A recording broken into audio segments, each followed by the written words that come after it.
एक राज्य में सुरेंद्र सिंह नाम का राजा राज करता था। राजा बहुत ईमानदार था, लेकिन उसके मंत्री और उसके राज्य की प्रजा बहुत बेईमान थी।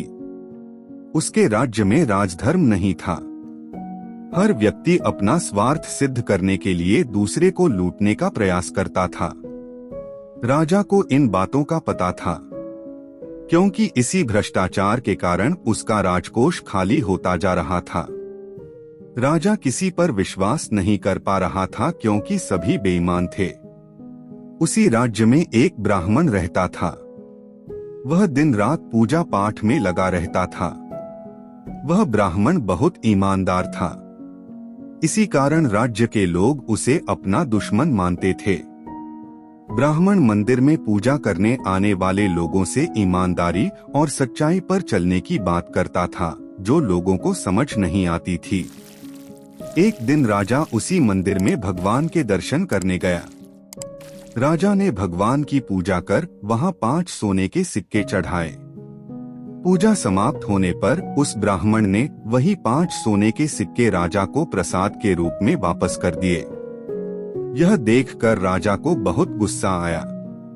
उसने ब्राह्मण से पूछा, पंडित जी, आपने मेरे चढ़ाए हुए सिक्के ही मुझे वापस कर दिए, ऐसा क्यों? क्या इनमें कोई खोट है? करें इन सिक्कों में खोट है या नहीं, यह तो सुनार ही बता सकता है, लेकिन मैंने ये सिक्के इसलिए वापस किए क्योंकि इस राज्य के अधिकतर लोग बेईमान हैं। जो लोग पूजा करने आते हैं, वे अगर भगवान के चरणों में पड़े चमकते हुए सोने के सिक्के देखेंगे तो उनका मन पूजा पाठ में नहीं लगेगा। वे इन सिक्कों को चुरा कर ले जाएंगे। बाद में इनका उपयोग गलत कार्यों में करेंगे। लेकिन आपने मुझे ये वापस क्यों दिए?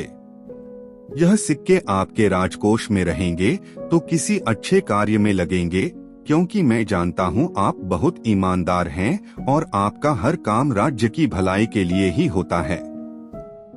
राजा को ब्राह्मण की बात बहुत पसंद आई।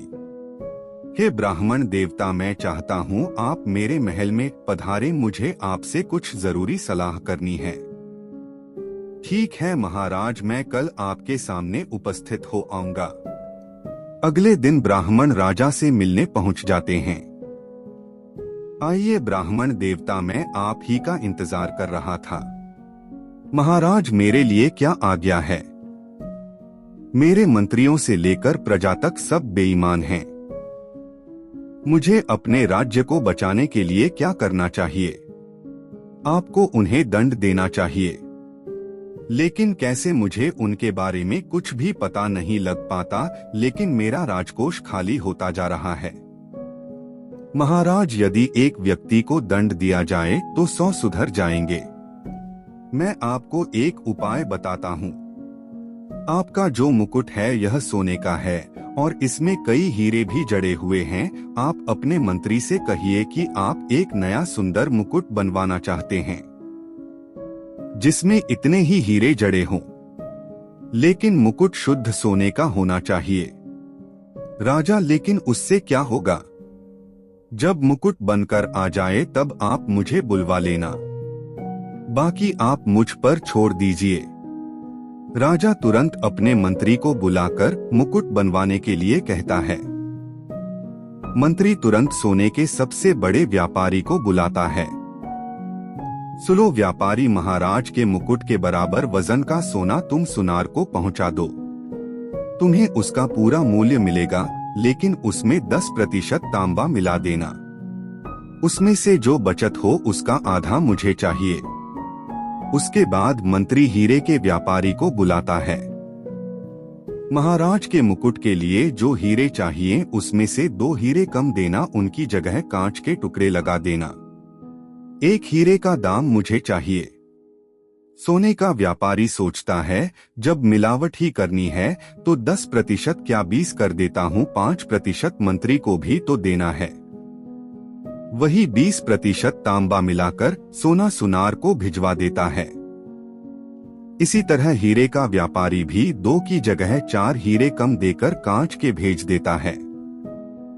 सुनार जब देखता है कि इसमें तांबा मिला है और 4 हीरे नकली हैं, तो उसके मन में भी लालच आ जाता है, वह उसमें और मिलावट कर देता है और 2 हीरे और निकालकर नकली कांच के हीरे लगा देता है।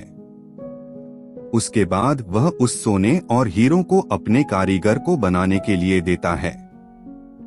कारीगर देखता है इसमें तो केवल 40% सोना है, बाकी तो तांबा है। वह उस सोने को अपने पास रख लेता है और सोने की जगह तांबे का मुकुट बनाकर उस पर सोने का पानी चढ़ा देता है। साथ ही सारे हीरे निकालकर कांच के नकली हीरे लगा देता है। तय समय पर महाराज के सामने मुकुट पहुंच जाता है। मुकुट बहुत सुंदर बना था। राजा बहुत खुश होता है। वह तुरंत ब्राह्मण को बुलवाता है। ब्राह्मण अपने साथ दूसरे राज्य का एक सुनार लेकर पहुंच जाते हैं। पंडित जी, मेरा मुकुट तैयार है, अब क्या करना है? ब्राह्मण राजा, इस मुकुट बनाने की प्रक्रिया में जिसने भाग लिया उन्हें बुलवाइए। राजा के आदेश पर सभी आ जाते हैं।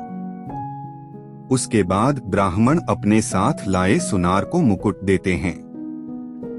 मुकुट को कसौटी पर परखने के बाद वह सुनार कहता है, महाराज, यह तो पूरा मुकुट तांबे है, इस पर सोने का पानी चढ़ाकर ये कांच के टुकड़े लगा दिए गए हैं।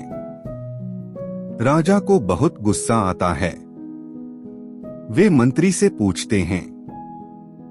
मंत्री सोने के व्यापारी का नाम लेता है। सोने का व्यापारी सुनार का और सुनार अपने कारीगर का नाम लेता है। इस कारीगर को राज्य के बीच लटका दिया जाए। महाराज, मुझे क्षमा कर दीजिए। नहीं, तुम बेईमान हो, तुम्हें देनी ही पड़ेगी। ठीक है महाराज, लेकिन मुझे 40% फांसी दीजिए, क्योंकि मुझे सोना 40% मिला था। अगर मैं उससे मुकुट बनाता तो वो तांबे का नजर आता। इस तरह कारीगर सुनार की, सुनार सोने के व्यापारी की, सोने का व्यापारी हीरे के व्यापारी की, और दोनों मिलकर मंत्री की पोल खेल देते हैं। इन सबको कल सुबह राज्य के बीच में दी जाए। अगले दिन पूरे राज्य में हड़कंप मच जाता है। बीच राज्य में राजा के सामने सभी को लटका दिया जाता है।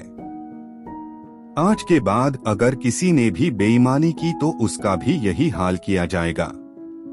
ब्राह्मण देवता, मैं आपको मंत्री पद देना चाहता हूँ। आज से राज्य के सारे फैसले मैं आपके परामर्श से लूंगा। उसके बाद ब्राह्मण की सूझबूझ से पूरा राज्य ईमानदारी से अपना कार्य करने लगा। कुछ ही दिनों में राजकोष भरने लगा।